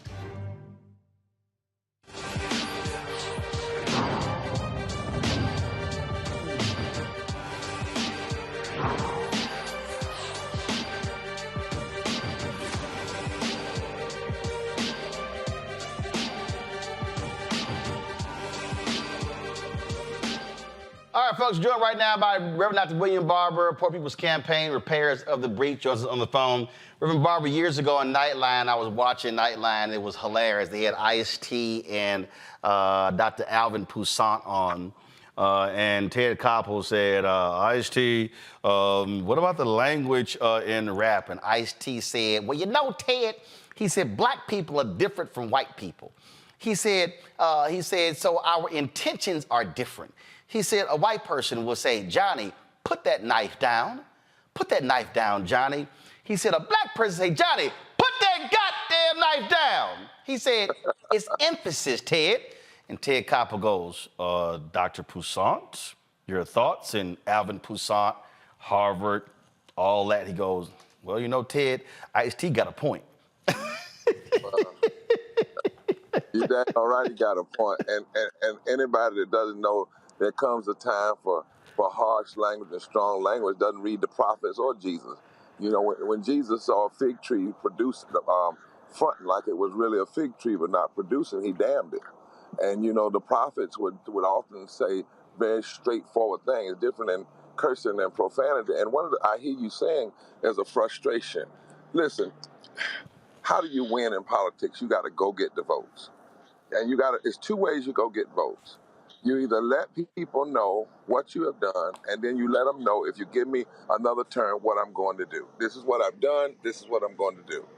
You know, you talk about North Carolina. I want to issue one slight correction. Folk that lose in North Carolina lose when they don't run on issue. We've had a Democratic governor in North Carolina since 2016. How has he run? He's won 2 terms because when he ran and said, if you elect me, I'm going to do Medicaid expansion, I'm going to raise wages, I'm going to protect voting rights. When you run and you only run on law and order and stuff, run away from that, you lose in North Carolina. When the maps were fair 2 years ago, this last term, North Carolina went from 10-3 to 7-7. And poor and low wealth voters made this flip in those key races. We went from 10 Republicans to 3 Democrats to 7-7. How did Berkshire win? Don't let people tell you it was just abortion or not. Go back to 2018. In 2018, Berkshire, whose father, by the way, was governor, went to East Kentucky and in Louisville, Black Kentucky. He said, if you elect me, I'm gonna do felony reenfranchisement, for people who were had lost their voting rights. I'm going to do Medicaid expansion, and I'm going to raise the minimum wage. He said that. He ran that. He even said some things are not about Democrat versus Republican, left versus right, but right versus wrong. When the Poor People's Campaign was in the street and the current governor would try to block us, as Attorney General, Berkshire stood against that governor. He went to Eastern Kentucky and showed white folk in Eastern Kentucky, and he won counties. In fact, we were up there, and in 5 counties, 3 of them turned blue in 2018. If you look in Biden-Harris, people keep forgetting, how did they win? Well, they ran on living wages and Medicaid and voting rights. That's what they said they were going to do. And they need to talk about what they have done, but they also need to talk about what was blocked. And if they get elected, they get a Congress, what they will finish. I've been saying to them, stop just bringing celebrities and leaders like, myself or somebody to the White House. Bring poor and low wealth people to the White House. Yep. Whom your policies have lifted and impacted. Let them know what you've done, then tell them what you're going to do, and let them be your children, because there are 60 million, listen to this, Roland, there's 60 million poor and low wealth voters in this country. 27 million voted in the last election, 39 million didn't. There's not a state in this country where poor and low wealth voters don't make up at least 33% of the electorate. And in most states, if just 20% or less in those states would be mobilized, not 30, not 40, just 20%, around an agenda, whoever got those votes would win. So how in the hell can you really say you want to win if you're not just working hard for those votes, telling for what you've done, what the blocks were to what you wanted to do, and if you give me another term and the Congress I need, this is what we're going to get done. I don't know, for instance, why right now in the Senate isn't passing living wages, passing the Voting Rights Act. Let the House block it, but pass it so folk will know, if you give us the House and give us the presidency, we will get this done. And this is what we've already done, and this is what we'll do. And that's how people will be moved to the electorate. It's real simple. It's about, what's really people are facing in their lives.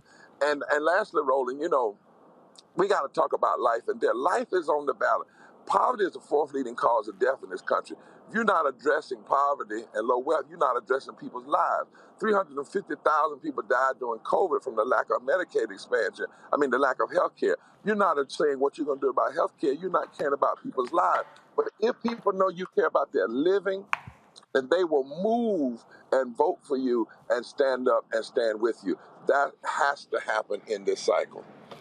Well, what you laid out, I think, is critically important, but it's also, when we're talking about being on the ground, we're talking about really focused. You and I talk all the time, and it's not this silly, normal, and I'm gonna say it, too many dadgum civil rights organizations want to have personality-driven rallies as opposed to educating people. When we were in Virginia, helping the Virginia House Democrats.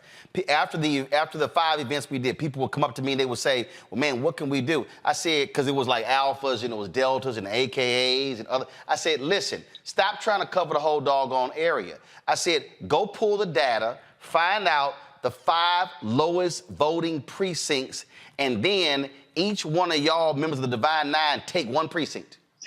I said, take 1 precinct. I said, stop trying to do everything. I said, so if you take the 9, say, let's take the lowest 12, Divine Nine, Eastern Star, Prince Hall Mason, and the Links. Those 12 organizations, I said, just focus on 1.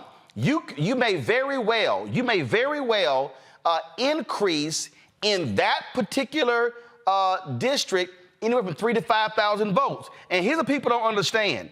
Last night, even though the Democrats won the Virginia House last night. I went through the data, Reverend Barber, and what it showed is that when you start breaking down some of those numbers, they could have picked up an additional 4 or 5 seats, and they lost those seats, won by 173 votes, up us to 1,300. So if we focus on that, we can win elections, but this old school just get together and just make a bunch of noise. No, you got to grind this thing. You got to go touch the people. You got to talk to the people. You got to educate the people. You can't go to them and say, well, vote because Harriet Tubman got away from slavery and vote because you got to show, first of all, have the agenda right. Push the candidates to talk about the things that really matter. You know, like in Mississippi, most people don't know that 80% of Mississippians wanted Medicaid expansion and living wage.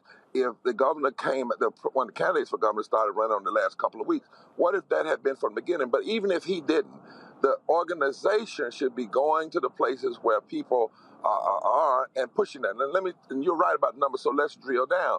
Because we've never seen an election where we've had the kind of massive turnout we want to. Even where we're seeing victories, the turnout is still far below what it could be. But if you know, for instance, if you know in Florida that there are 2.8 million poor low-wealth voters who did not vote in 2020, and the margin of victory was only 370,000 in the governor's race, then go where those 2 million poor low-wealth voters are and rally them around the issues. If you know in Georgia there were 1,076,000 poor low-wealth voters who did not vote, but the margin of victory wasn't but 12,000 votes. Go in those areas, find where they are, and move them on agenda. If you know in Kentucky that the 700,000 didn't vote in 2020, the margin of victory was only 500,000. In North Carolina, 1.1 million didn't vote. The margin of victory was only 70,000. So right there, you get a clear picture that we're not losing because we're losing. We're losing because folk are not focusing on and drilling down on where the voters are. So what we're going to be doing is in 30 state capitals in March the 2nd, we're having massive rallies to call people to vote around 7 issues in state capital. We're announcing 35 weeks of intentional focus on low-income voters who, when they voted maybe 2 elections ago, they voted progressive, but they have not voted since then. The number one reason that people say they don't vote is nobody talks to them. So we're going to have a massive campaign to talk to them all the way through the election.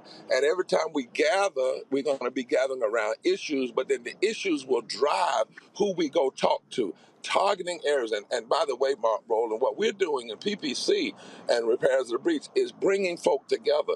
We're bringing folk together in East Kentucky and in Louisville, in those pockets where people say, well, that's Trump country. No.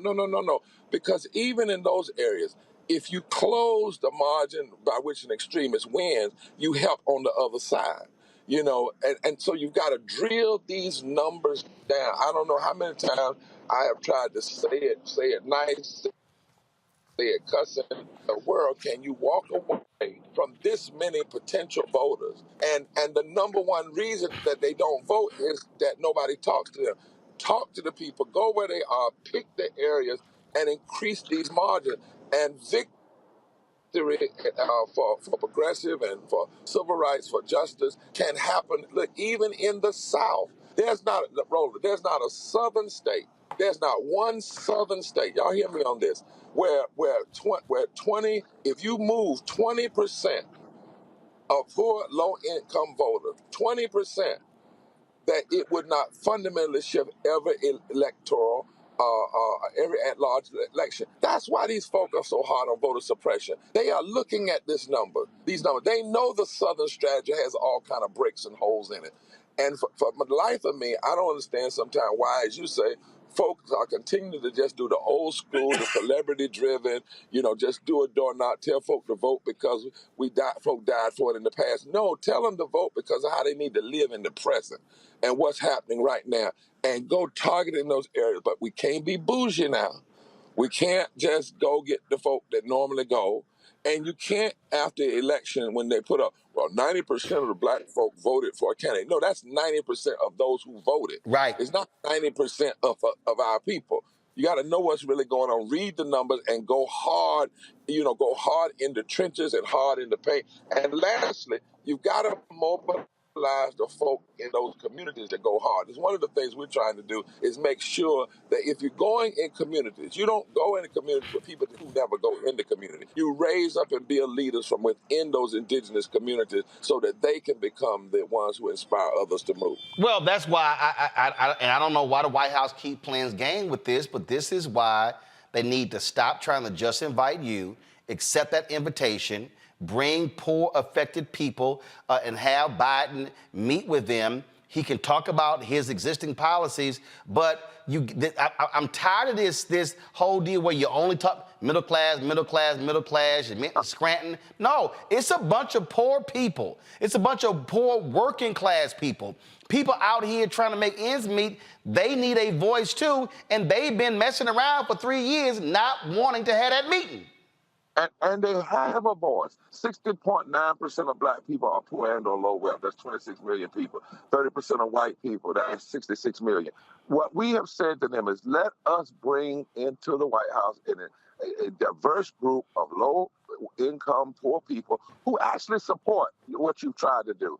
And with some more religious leaders, talk to them and let those people leave the White House and go out and tell the story. This is what has happened. This is how it has impacted us. This is what it's done to address poverty. But some people made it temporary. If we get out here and vote, we can put people in office who will make these things permanent.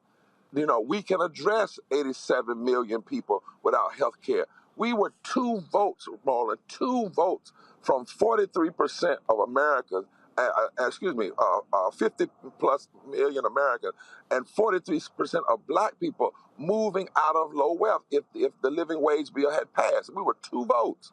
2 votes. Well, those are the people that need to have the mic. Those are the people you need to be talking to because those are the people that live and breathe and know how to move the sleeping giant in this country. Anybody in this election cycle, as close as these elections are, that is writing off 60 million poor and low wealth voters and not talking to them intentionally is a damn political fool. I'm just going to say it like that. Right now, go to my iPad. The video we're showing right now is when we live stream when y'all were marching in West Virginia against Manchin. And this is what we're talking about. Look, the 2023 election is in the books. The focus now is on 2024. You're going to have primaries beginning the first of the year. You're going to have Democratic primaries, Republican primaries happening all throughout, gearing up for the general election. This is all hands on deck. This is where, and listen, I'm not freaking out by these early polls, and it's showing how people feel because they are a snapshot in time. What they should be doing is sort of be operating as like cold water on the face of these largely white Democratic progressive strategists who are going to be spending billions of dollars. And I'm talking about the environmental lobby. I'm talking about the pro-choice lobby. I'm talking about American Priorities PAC, the DNC, the DSCC, DCCC, Democratic Governors Association. All of these people, they had better understand that you're gloating now because you won, but you could be crying a year from now. You had better be putting the work in. I have been saying, Reverend Barber, because when you were into Kentucky, y'all said, this ain't no rally. We're going to be teaching y'all tonight. They should be sitting here talking about how are we having education town halls in critical towns, in cities, in battleground states, beginning in January. And I'll say this here right now to every black person, and I've already got several on the book. Don't come with them typical lame MLK programs and Black History Month programs. We need to be thinking totally different because literally this election in 2024 is going to be between Biden and an absolute white supremacist, white nationalist fascist in Donald Trump. Exactly. And Roland, I want to say, when you said that about Kentucky, when we went out, you're exactly right. On a Thursday, we did a teaching, but what also did that Friday, Saturday, people from Louisville to Texas. Actually, hold on one second. Your phone is breaking up. You said when y'all your phone, we couldn't hear any of that. You said when y'all were in Kentucky, what happened? Red Barber? I think we were losing. Okay, I think we got you back. Go ahead. Okay, we taught them the facts and the figures and how to go out. They went out all over that state in every county, from the east to the west, from Louisville to Harlan County, teaching people, registering people to vote based on the issues. Now, the pundits have already said Kentucky was just because of abortion. No. Bashir didn't just run. He did talk right about abortion rights and women, but he also said to folk, I'm going to increase the Medicaid I've already expanded. I'm going to continue to do make sure people get their rights back when they felony reenfranchised. I'm going to work to bring jobs and then to raise Kentucky's minimum wage above the federal minimum wage. He talked the language of the people. Went everywhere, and we got to be careful of the mainstream media that want, or even some consultants that just want to look at one issue. This silver bullet issue is not how you win long term. You must see where the pockets of votes are. You must go to those people and talk to them. And again, I want to say it on your show.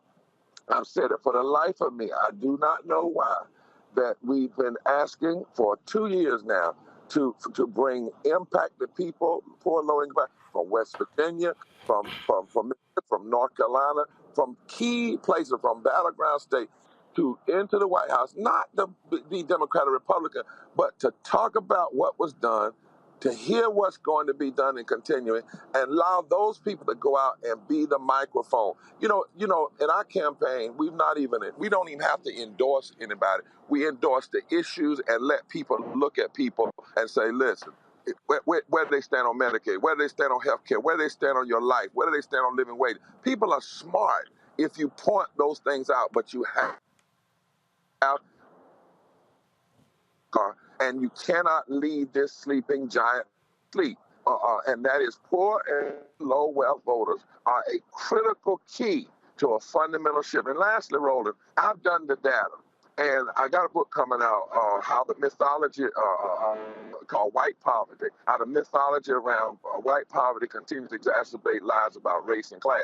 And the data shows that poor and low wealth white people even don't in the majority vote against their own self-interest. Most of them don't vote, but when they tend to vote, they actually tend to line up more with black people in terms of the issues that really matter. That's why even in Mississippi, 70% of Republicans want Medicaid expansion. 80% of all Mississippi.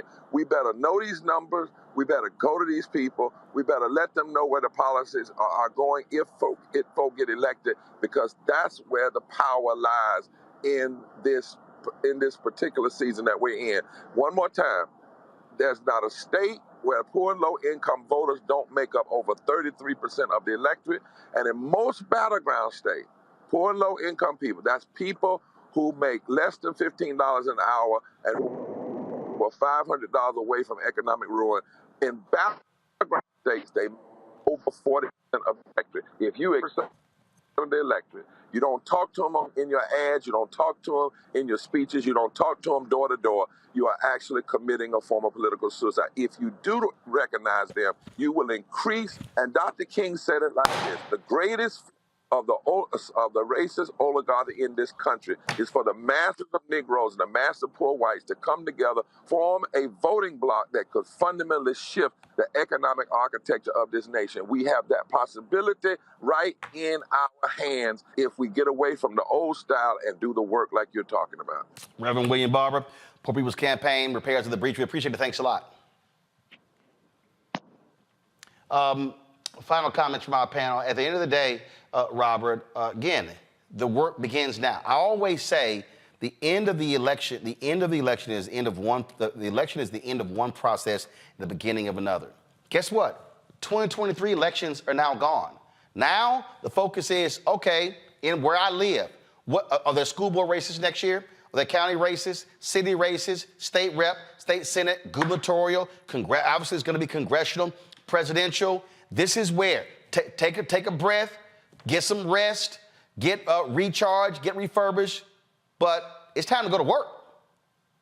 You're absolutely correct. And look, at this period of time when the Republican Party is effectively in shambles, it's not a functioning party, Democrats cannot just simply count on the fact that Donald Trump's going to be in prison and they're going to win by default, which is the attitude that I hear from a lot of Democratic political strategists in the majority right now. The reason that they feel they don't have to put their pedal to the metal in this election, they can kind of wait it out, because they want to play that game of just being in the center, being in the middle, not taking any strong positions, and just let the Republicans defeat themselves. That is not a winning strategy. If you want African Americans to turn out in the same numbers they turned out to save you in 2020 and in 2012, you need to put the work in. If you want young voters to turn out in record numbers, remember these Gen Z voters, they think of President Trump as being the president of free stimulus checks, of PPP loans, and of reality TV, and not having to go to school. They don't have the same view of Trump as other voters do. You have to put in the work to bring them around. It's not enough just simply to have meetings with the elites at the White House. You need to hit the ground running, put forward the legislative agenda that you promised in 2020, show the people you're fighting for it,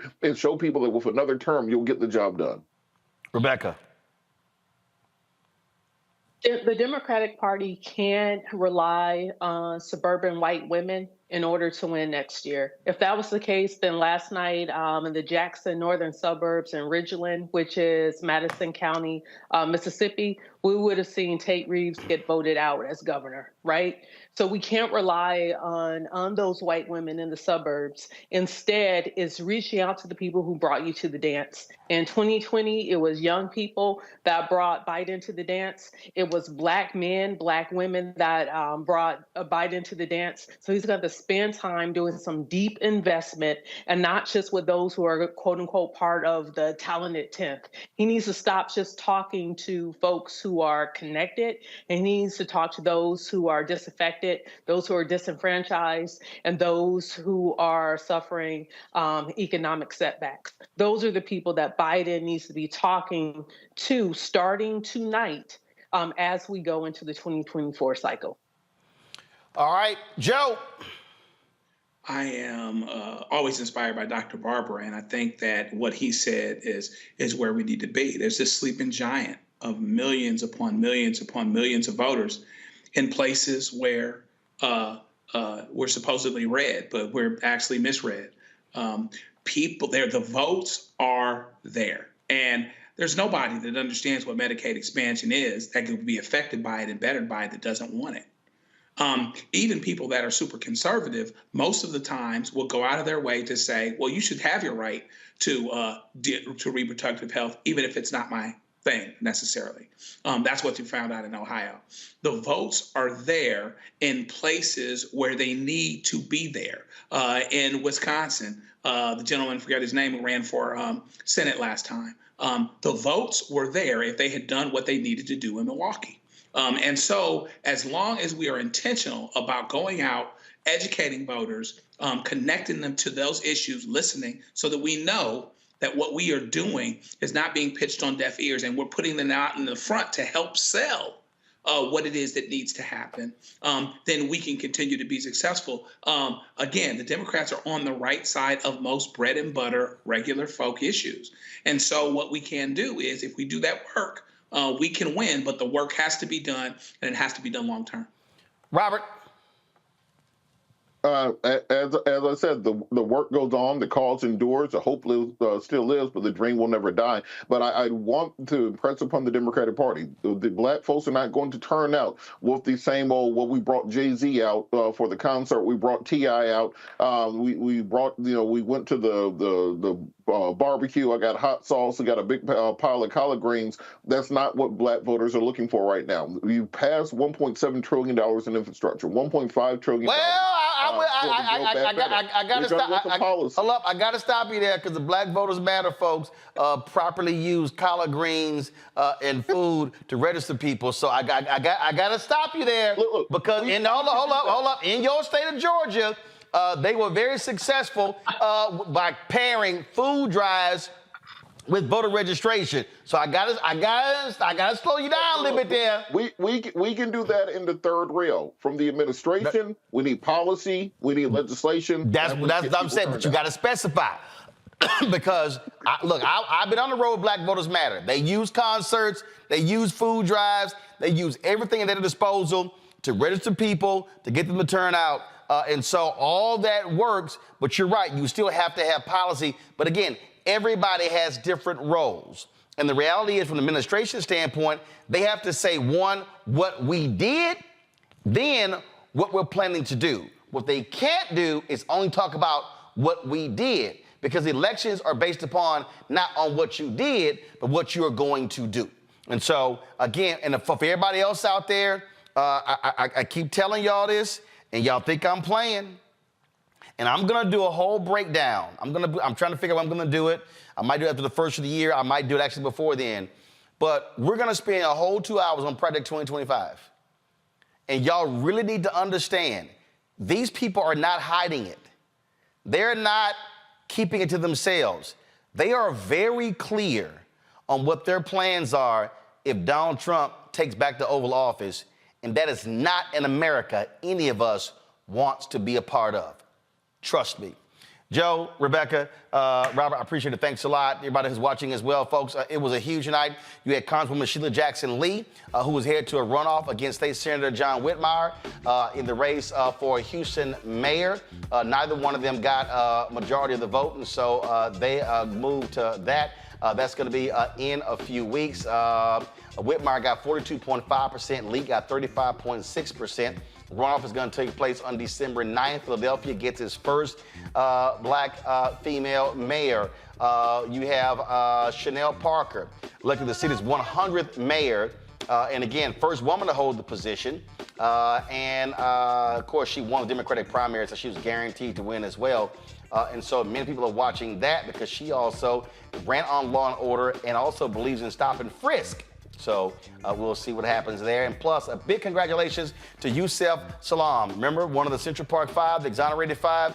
If Donald Trump had his way, they would have got the death penalty. Last night, he officially won, and he is now going to be a member of the New York City Council. He'll represent a Central Harlem district on the City Council. And so certainly congratulations to Yusef Salaam. You also had a North Carolina town electing its first black woman mayor. Barbara Fouché will be the next mayor of Carborough, North Carolina. She served on the town council. She won a seat in 2017, reelected in 2021. She's the first black woman to serve as mayor of the town, the second black person to hold the office. You also have, in Rhode Island, the first African-American member of Congress, Gabe Amo, who served in the Obama and Biden administration, defeated Republican Gary Leonard to win Rhode Island's first congressional district. So congrats to him. So a lot of big wins last night.